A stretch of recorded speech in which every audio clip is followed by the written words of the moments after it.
श्री राम समर्थ। अक्टूबर 2। सगुण भक्ति। सब जीवों में भगवान हैं, इसका विश्वास होने से पहले वह मुझ में हैं, यह विश्वास हो जाना चाहिए। सोने का गहना मेरी सोने से भेंट करा दो नहीं कहता, वैसे ही भगवान हमें कहीं बाहर से मिलेगा ऐसा न समझे, वह हमारे पास ही है। मनुष्य जैसा बोलता है वैसा यदि आचरण करे तो उसे भगवान का अवश्य अनुभव होगा। मैं किसका हूँ यह यदि हम जान ले तो फिर मैं कौन हूँ यह जानने में देर नहीं लगेगी। सत्समागम करने पर मैं कौन हूँ यह समझ में आता है।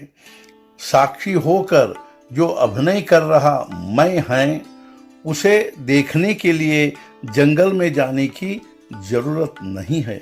मेरा भाव छोड़ दे तो मैं का बोध होता है।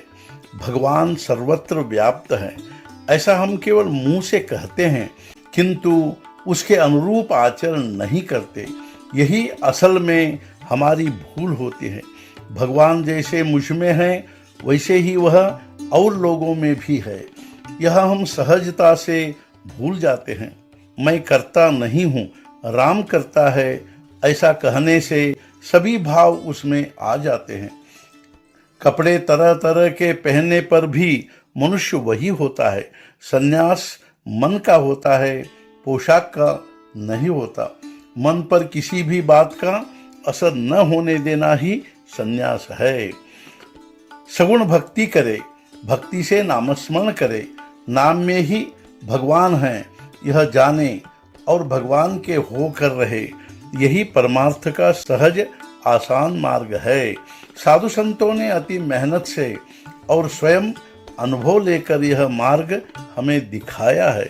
जिससे हमारा साम्य होता है उससे हमारी मित्रता होती है। हम देही हैं, इसलिए आज हमारा भगवान भी हमारे जैसा देही किंतु उससे भी परे रहने वाला चाहिए। इस प्रकार का भगवान यानी सगुण मूर्ति ही है। छोटा बच्चा किसी चीज के लिए हट करने लगता है तो हम उसके सामने उस चीज के समान किंतु हानि न पहुंचाने वाली वस्तुएं ही रखते हैं। उसी प्रकार सगुणोपासना का परिणाम होता है। दृश्य वस्तुओं पर हमारा प्रेम है, जो दिखाई देता है वही सुखकारक है ऐसा हमें लगता है। इसलिए हम ही ने भगवान को अपनी कल्पना के अनुसार सगुण बनाया और उसकी उपासना की। इस उपासना का अंत हमारी बुद्धि निश्चयात्मक बनने में होगा। आग्रह और प्रेम केवल एक भगवत संबंधी ध्येय के लिए हो, और भी ध्येय हो पर उनका आग्रह न हो। प्रपंच में व्यवहार होते समय जब भगवान से वृत्ति हिलती नहीं तब उसे सहज समाधि कहते हैं। सहज भाव से जीना यानी सहजता से अलग न होना, यही सहज समाधि है।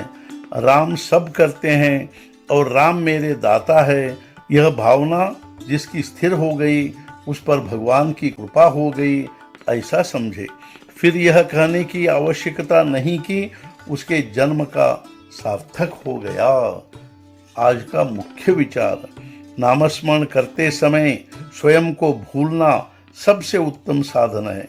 नामस्मरण में स्वयं को भूलना सीखे। सद्गुरुनाथ महाराज की जय। जय जय रघुवीर समर्थ।